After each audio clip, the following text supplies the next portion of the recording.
نحن والقمر جيران جيران جيران.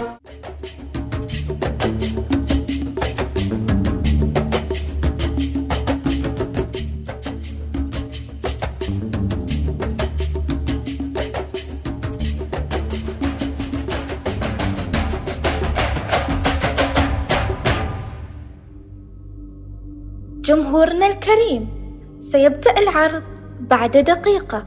تشاهدون الآن مسرحية جيران القمر، تأليف وإخراج عبد الله المهيري لفرقة مسرح دبي الوطني. جمهورنا الكريم، مشاهدة ممتعة.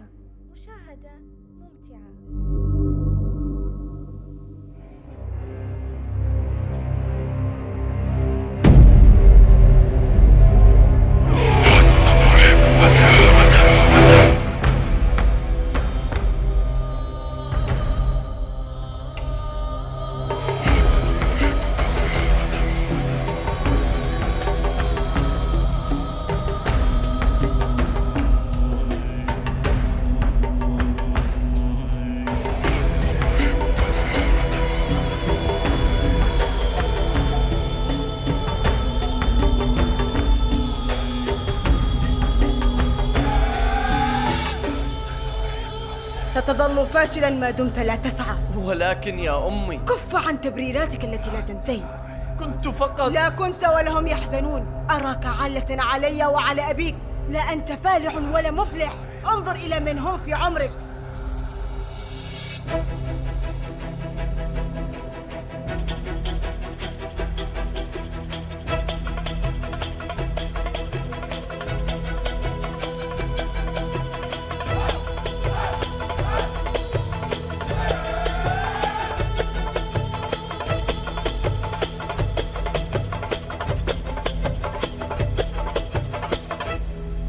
هذا مؤسف.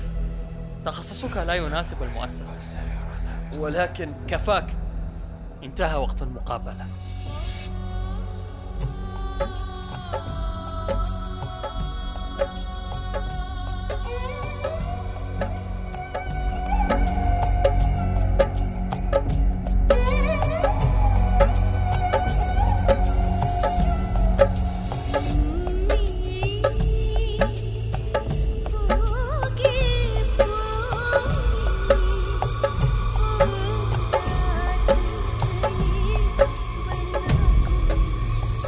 لقد تقدم شاب لخطبتي. وما رأيك أنت؟ أقنعتني عائلتي به وأنا موافقة. انتظرتك كثيرا وأنت لم تحرك ساكنا. الوداع الوداع.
حتى تحب سحر نفسك، حب لغيرك ما تحب،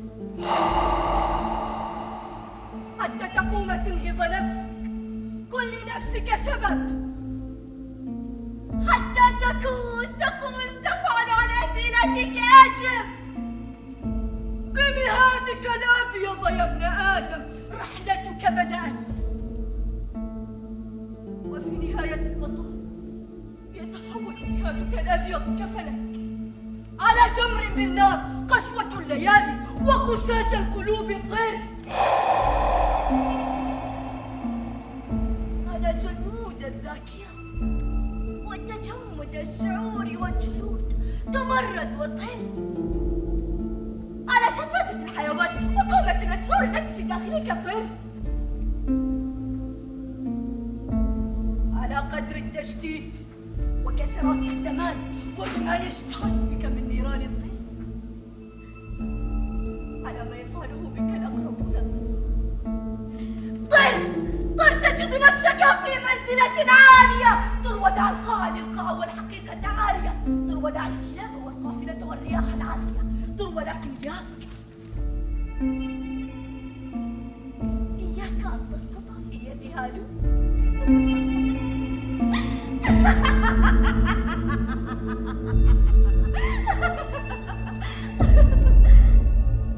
إياك أن تسقط في يد هالوس. إياك أن تسقط في يد هالوس.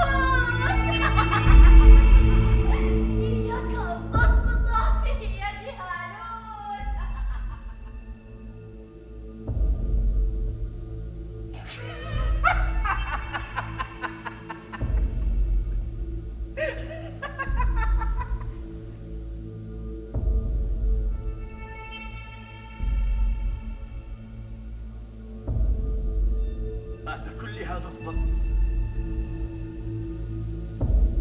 وكل هذا الصخب،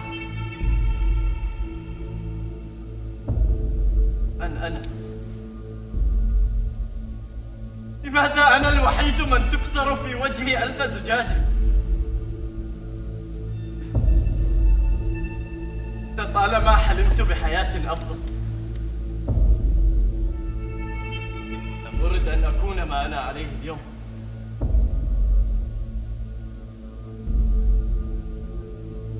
نظرت يوما ما إلى نفسي في المرآة ثم قلت: صار عمري 25 عاما،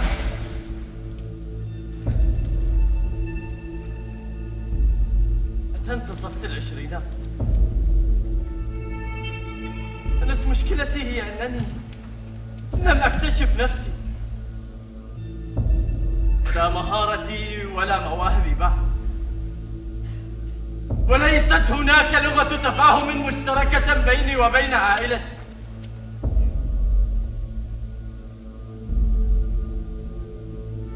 ولكن يا رجل، كلنا نمر بأزمات ونسير نحو الطرق المنحدرة. يا أخ جوجل، هل تسمح لي بالتحدث؟ تفضل. يسرني أن أقول لك بأن الحياة هكذا نسير على خطاها إلى النهاية. غالبا ما تكون خطوات الحياة صعبة، صدقني. أتيت لتخرجوني مما أنا فيه، ليس للمواعظ والحكم. المشكلة دائما التحدث أكثر من السمع.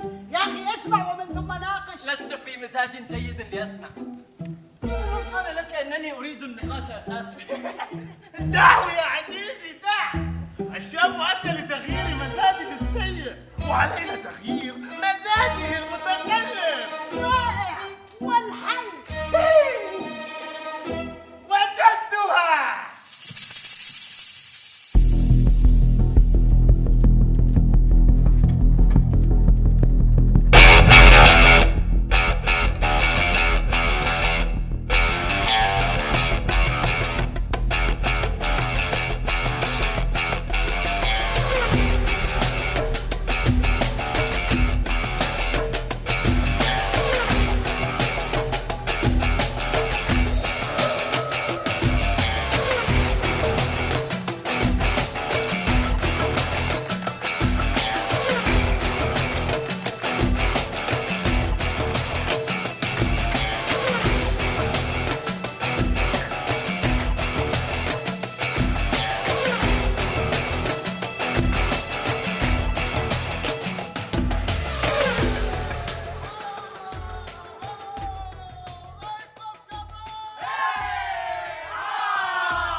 أنطونيو وتهديداته بميكرا صاحب السيارة الحمراء عليه أن يرد إليه مكانته.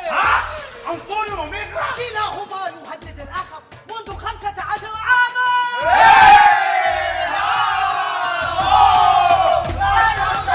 في كل موسم على أنطونيو أن يغلب ميكرا. إذا غلب ميكرا أنطونيو فتلك مصيبة والعكس صحيح. وما شأني أنا؟ أخفضوا أصواتكم علينا التركيز. فلنشاهد. أوه! كاد أنطونيو أن ينقلب. اهتفوا.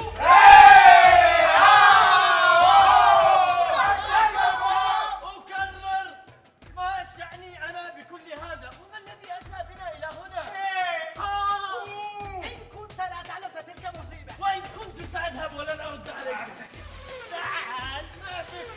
ألم تقل أنك أردت تغيير مزاجك السيء؟ نعم، أردت تغيير مزاجي، لا تعكيره أكثر بسباق للسيارات، بل سيارات مزعجة واثنان كل منهما يريد النيل من الآخر. وما شأني أنا؟ عليك أن تختار من تشجع، أنطونيو أم ميكرا. إن شجعت أنطونيو سنغضب منك أنا وفريق ميكرا. ولا تظن إن بقيت بين الفريق وستسلم. ولماذا علي أن أختار؟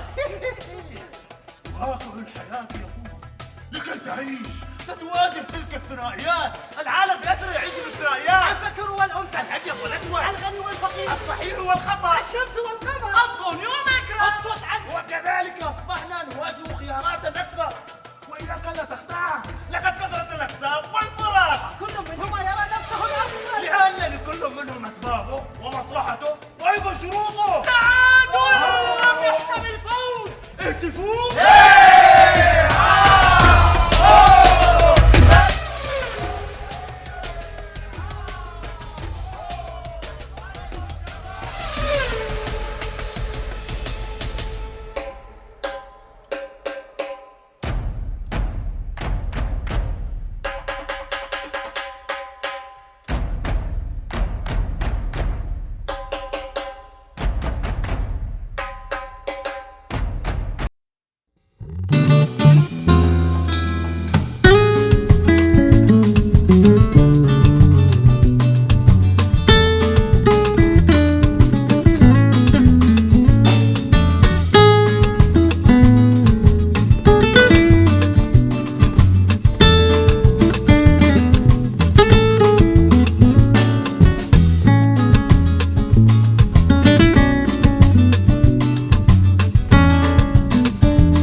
ألقاسيا، بعد الصداع من السيارات وحديث الفرق تأتون بي إلى ألقاسيا. يا أخي أنا لا أعلم ما الذي تريده، لا هذا يعجبك ولا ذاك. انظر إلى تلك القطعة. كيف لتلك المصممة الفاتنة أن يفكر عقلها في هذا الإبداع؟ كيف أن يضعها القطعة التالية؟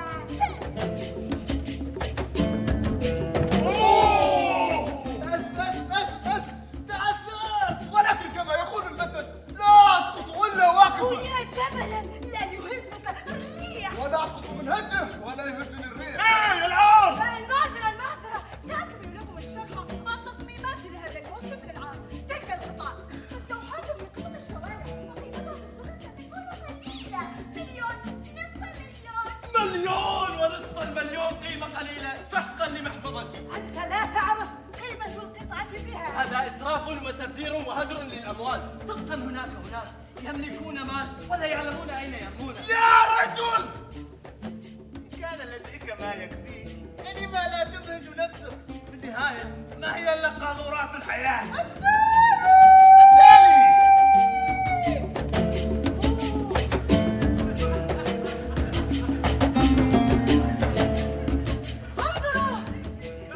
انظروا إلى هذه القطعة الألماسية النحاسية البراقة. صممتها في مدة تجاوزت 8 سنوات. القليل من القسط التصدير واللاصق الأبيض يسمى تصميم، واستغرق أكثر من 8 سنوات. اعذريني يا عزيزتي المصممة، أنت إنسانة متفرغة. لم أشتم. بل شتمتني. كيف لك أن تقول بأنني متفرغة وأنا بسبب ضغوطات العمل ليس لدي وقت لأصرف شعري؟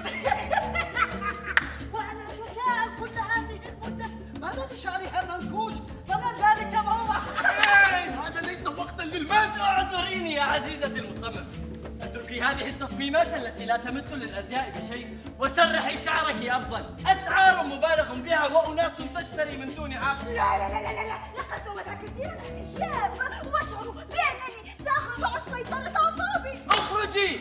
المصيبة حينما يكون اللباس أغلى ثمنا ممن يرتديه.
وما هذا لست عازما على سفك دمها ولا على تمزيق بشرتها النقية كالثلج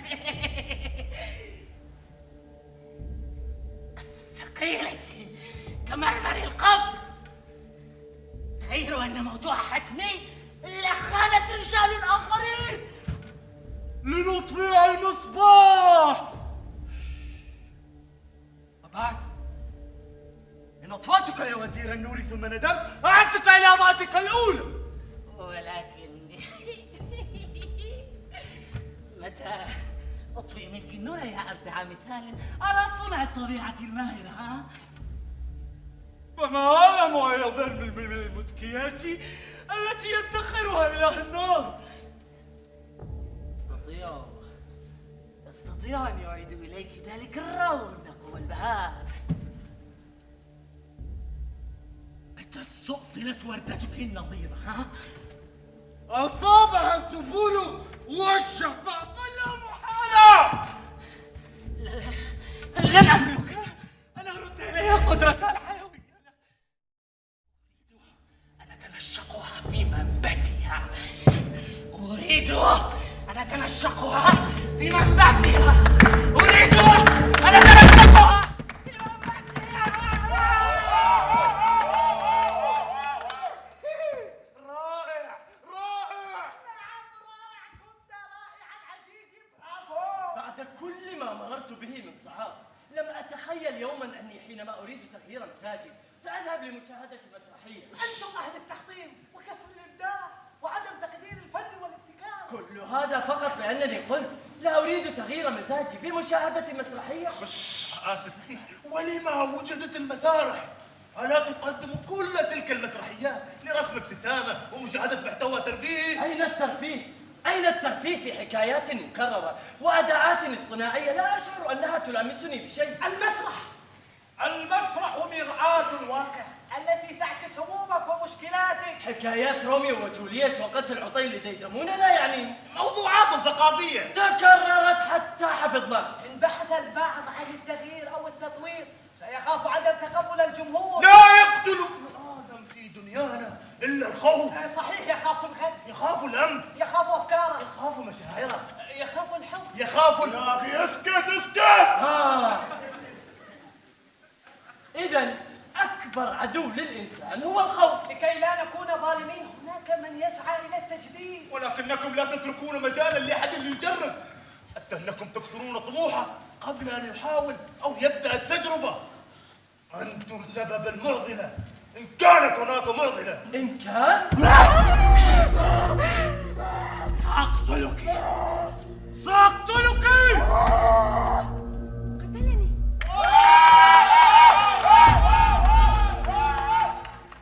وسنظل هنا إلى متى؟ لقد وصلتنا إلى الهلاك والحل. نحن والقمر جيران.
لا أريد أن أتجرع السم المر. يا رجل كف عن الحوارات اليافعين هذه وتجرد من العوائد. أقتل عقلي بوأدي قلبي بيدي. لأنك ركعة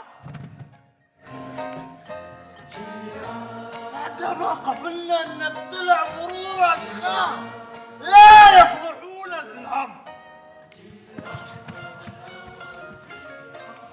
حبة لتحسين المزاج مرة. ولتعلم يا صديقي أننا لا نؤذي العقل ولا القلب، نحن دائما نؤذي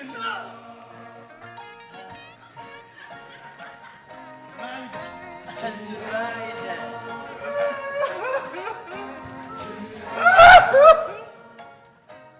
هي التي تحملت كل المفردات التي كتبناها وتمنينا أن نبوح بها بين حين وآخر. إنها صعبة الأمر في مقابلة للأمر. مسكينة هذه المائدة. ثم نقول من أين أتت الطموحة والقرعة؟ ماذا قلت؟ فلافل.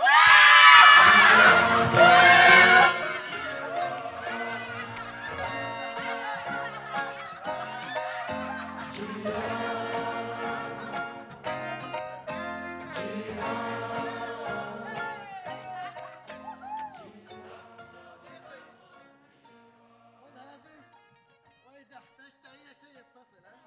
حسنا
الشعر لحضرت نفسي على الأقل.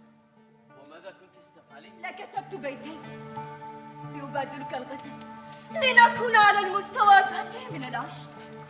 لست شاعرا، لكنني سأصبح من اليوم. أهناك من يرى كل ذاك الحسن ولا تصطف كلماته على وزن وفعل واحد، ويجر الجار المجرور وتقصف أذهانه كل البحور. مهلا يا هذا، مشاعرك مندفعة أكثر من الناس. كل حرف يدفع حرف، والكلمات المتقاطعة ترتبت، كل حركة وقفت على حرفها، والسطور استقامت والضمة ضاعت. فتحت وانكسرت فأخذت كل منهما مكانها. تركت كل الحروف وقررت الوقوف علي أنا، وكأنني النحو. لست أنا. من أنت؟ قلت لك أنا هالوس جارة القمر. ولماذا جارة القمر؟ جارة القمر التي لا تتكلم ولا تتحدث إلا مع جيرانها. جارة القمر التي تأخذك إلى السماء لتنظر إلى كل تلك الهموم السخيفة من العالم، فتجد نفسك أعلى وأكبر من كل تلك التفاهات. كل ما أعرفه أن لساني بدأ يقودني، لم أعد أستطيع المقاومة أكثر.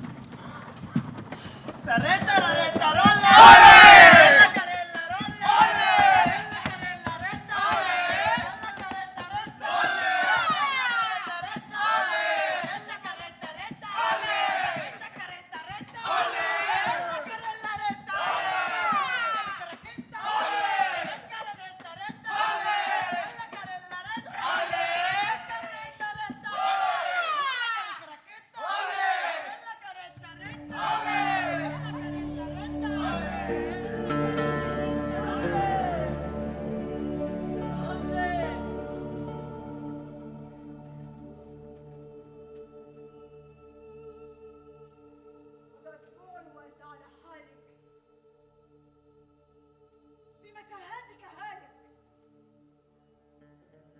أيامك ليست كما هي، وليلك نهارك. قدس الأم لا يخطئ. أتظن بأنني عمياء؟ ظننتك ذاك الظهر والعوض عن جحيم الحظ وسوء الليالي والجدران التي بكت علي وعلى أبيك في الظلام، ولكنك تمردت أكثر من اللازم.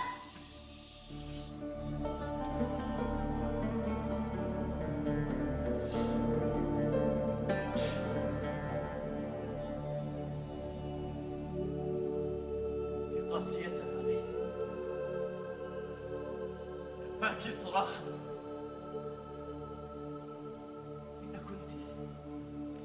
إن كنت حينما أردت منك دعما أو كلمة تداوي جروحا شقها الزمان.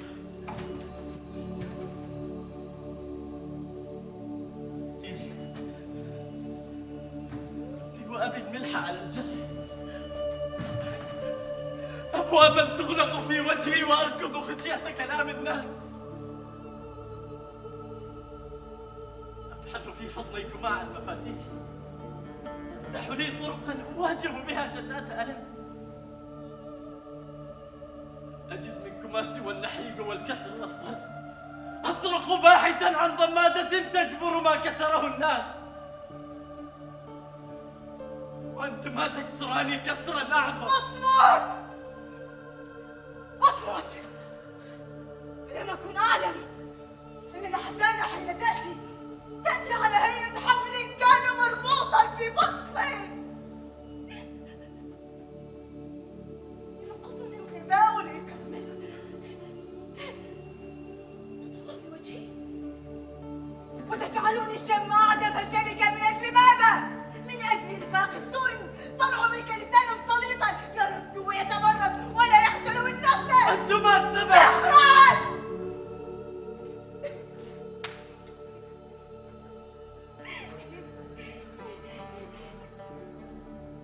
يتهمني ابني بأنني سبب علته. يا لخيبتي وحسرته.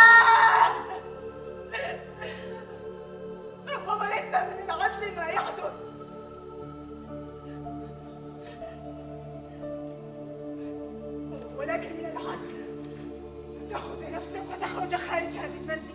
عد من حيث أتيت، لا مكان لك هنا. هيا اخرج.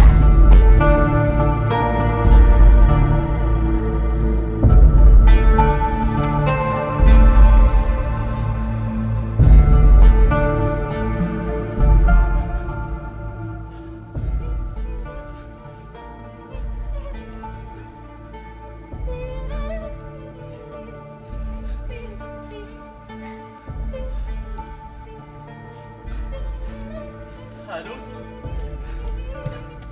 هالوس هالوس هالوس، أين أنت يا هالوس؟ لا لن تجتني في كل مرة. النوبة ليست بهذه السهولة. لا هالوس، هالوس أرجوك، أنا بحاجة إليك أكثر من أي وقت مضى. أشعر بالوحدة وأنا ما أستطيع النهوض أو الحركة. غالية الأثمان وجارة القمر ولها جيران. فقير المال يصل إليها محال، عظيم الحال لي معه وصال. هالوس أرجوك، لم أفهم. الحياة بسيطة، أنت من تسير نحو التعقيدات التي لا تحمد عقباها. أنا يا هالوس. وقت حديثك مع هالوس انتهى. إذا أردتني تعرف كيف تصل إليك. لا أملك مال، لا أملك شيء. هالوس أرجوك يا هالوس، من فضلك يا هالوس. لا يعنيني الأمر. الحلول كثيرة وباتت سهلة لك. جسر الوصال إلى هالوس صعب المنال، لم أضربك على كفيك ولا يديك. إذا أردتني وأنت تريدني الآن، والموضوع واقع سهل لا خيال. هالوس، العين بصيرة واليد قصيرة. هالوس أرجوك، أشعر وكأنني حجر لا حياة فيه. لو أنك طمعت في كل ما وجب أن يكتسب لما كنت حجر. لو أنك استقمت في كل مرة انحنيت بها لما كنت حجر. لو أن يداك طويلتان تصلان له غير مقسوما بقسمتك لما كنت حجر. لو أنك كنت حجر لا ينكسر لما كان واقعك حجر. أسرق.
الشكر والامتنان والعرفان، لكنك اخترت لنفسك الدروب الخطأ.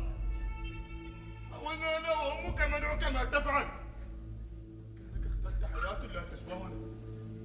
لم نعد نستطيع تحمل ما تفعله بنا. لم نعد نستطيع تحمل ما تفعله بنا.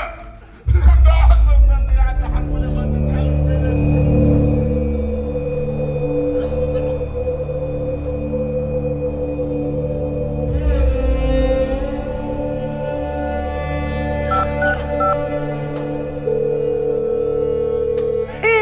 ماذا تريد؟ أرجوكم، أنا بحاجة إلى من جرعة. حبيبي، لا تتصل إلا إذا كان لديك مال، أسمعت؟ إلى من أذهب؟ تخلى الجميع عني. حبيبتي، هل تزوجتِ؟ كنت أريد. أمي، أنا لست أمك لأن تبتعد عن بحر السموم الذي غرقت به. ألو، أهلا يا صاحب. بيتك ومكانك، لك العين أوسع من البيت.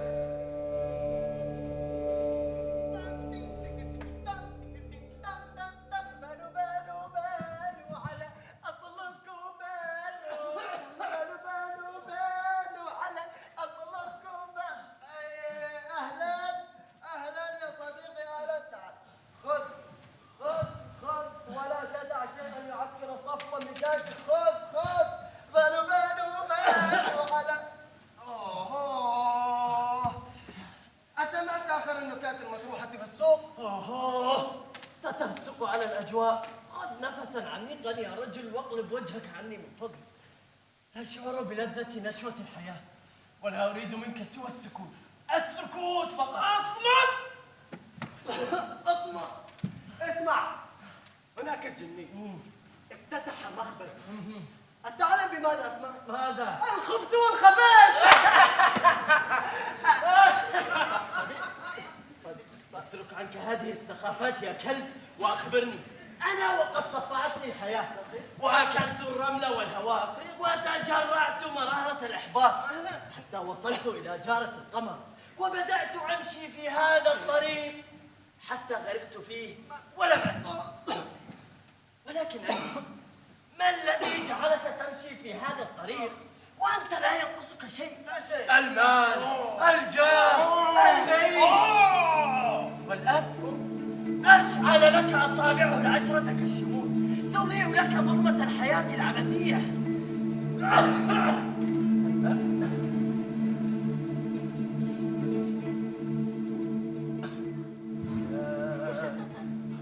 يا مكان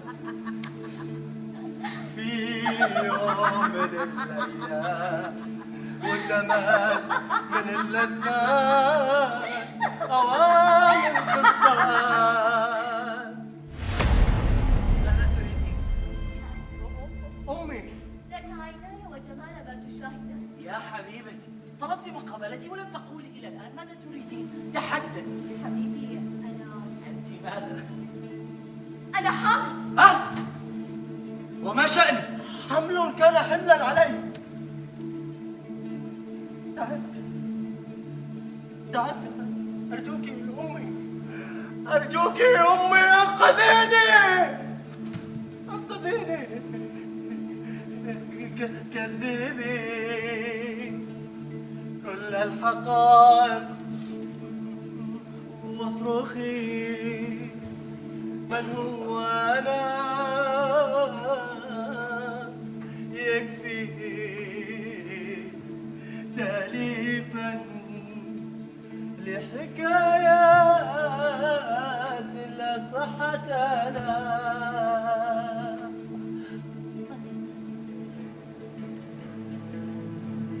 تمنيت مساحة خالية في ذاكرتي فقط أضع فيها ما لا أريد وأضع لها رقما سريا لا أعود إليه إلا حينما أريد. لا أعود. تعب التعب مني وتعب الانتظار مني وتعب انتظار كفي. وقل الروح إلا ذلت وعشقت. أقترب بيدي جزءا منك، لا أعرف ماذا أفعل به. جزءا منك كبر في أحشائي وصرخ وصوته يشبه صوتك. كذبي الحقائق، كذبي الحقائق واصرخي أنا لست أنا. ولدته بالحزن كيوسف وجعلني بالحزن كاذبا ولا تقول الحقيقة حتى ولو مرة. هذه المرة طفل عاش كل عمره في سجن كوابيسه الحرة فلتصرخ هذه المرأة تغير آلامي لي مسرة. الزواج إشهار.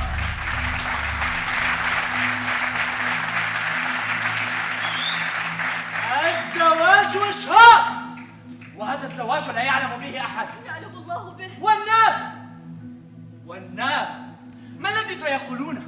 أول ما سيقوله الناس عنك أنك امرأة. لماذا؟ لم أخطئ أنت زوجي والله شاهد على ما أقول. أخطأنا وعقابنا بلوى تبلورت على شكل هذا الطفل. لمصلحة أخطأنا إذا ونشير الزواج. مع الأسف لا أستطيع. أمي لن تقبل من أتزوجك وأنت ابنة خادمتها. أين أنتم وأين نحن؟ الدنيا ليست بهذه السهولة. أين كانت أمك حين تزوجنا سرا؟ كم أنت ضعيف. كذب سنوات مضت وأنا أصرخ وأقول كذب، ولكنها الحقيقة.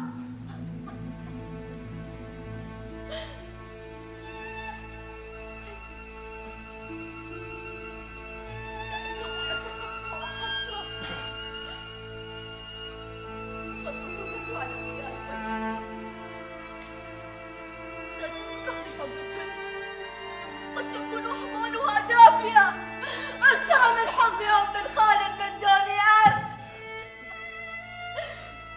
قد تصنع لك الحياة غباء. الأب لا يفكر إلا بنفسه، إلا يجعلك وجه بكاؤك. من ستواجهه مصيرا أوله وآخره هلاك. لكن منتظر معتمة ساكنة يسكن الغبار صدري ويعيش النهر الذي سيصيبك.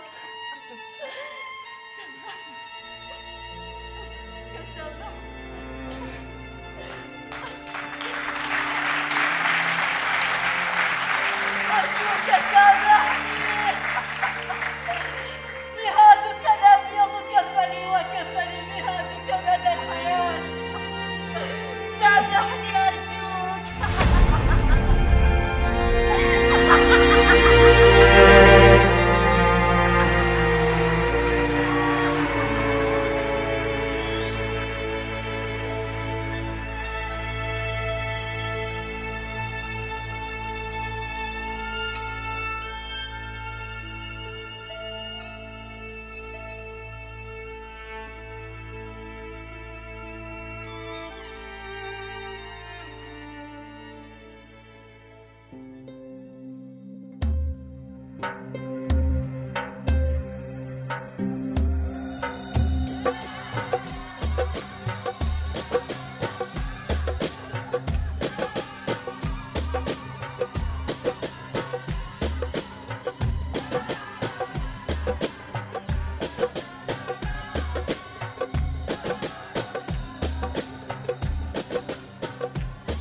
المخلوط بماء النكران العكر. العكر تطلقت.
أول ولا آخر من فقد حبيبته أو لم يحصل على وظيفة أو لغة التفاهم بينه وبين عائلته مفقودة. إنني اخترت أن تكون هناك مبررات لما فعلت. أكون أعلم أني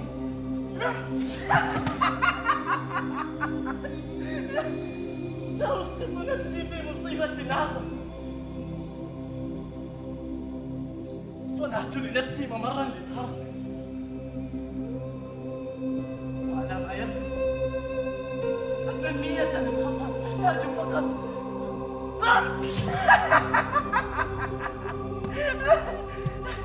وتدفع.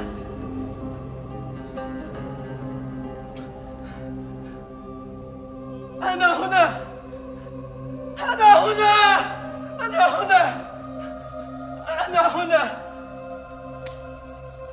أنا هنا، أنا هنا،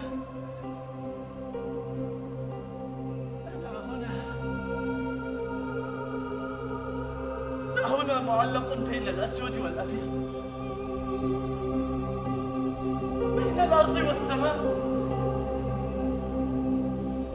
بين الأنف والشفتين.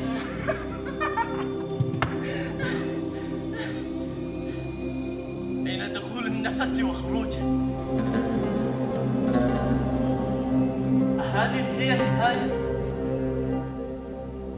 هكذا ستكون نهايتي. أمي، خذي مكان المسكنات بمسحة يديك على رأسي. أبي، أنا أشفي غضبك روحي. خذني إلى حضنك بدل غرفة الإنعاش. صديقي،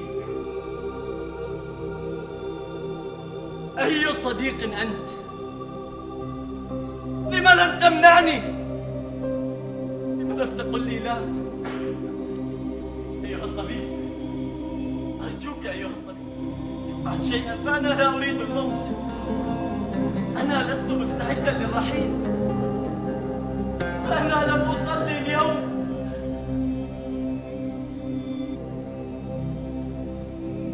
أنا لا أتذكر متى آخر مرة صليت بها.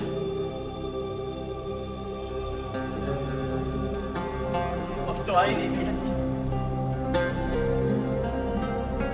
وأسكنت شخصية الضحية في داخلي.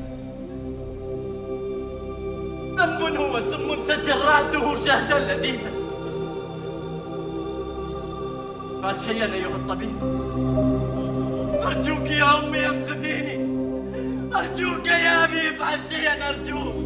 أرجوك يا صديقي ساعدني، أرجوك أيها الطبيب ساعدني.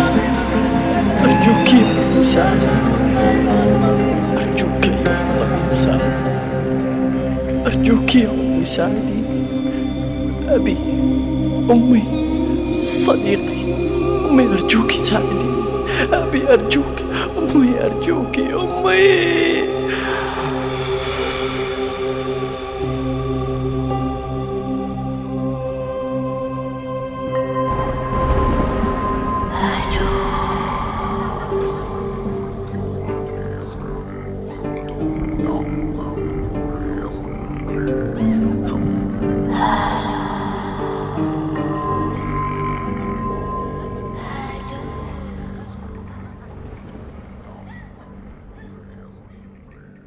دماء الثأر من أنفسكم تلطخت أيديكم.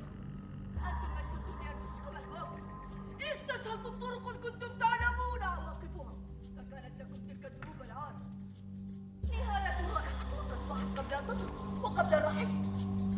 من التراب أنتم والسعودون إلى التراب، ولكنكم من تحددون كيف أردتم أن تكونوا العودة. كنتم لأنفسكم كطروادة التي نبشت بيدها القبر، ومثل برقش التي جنت على نفسها. نحن فقط فتحنا لكم، وأنتم أردتم نشوة لذيذة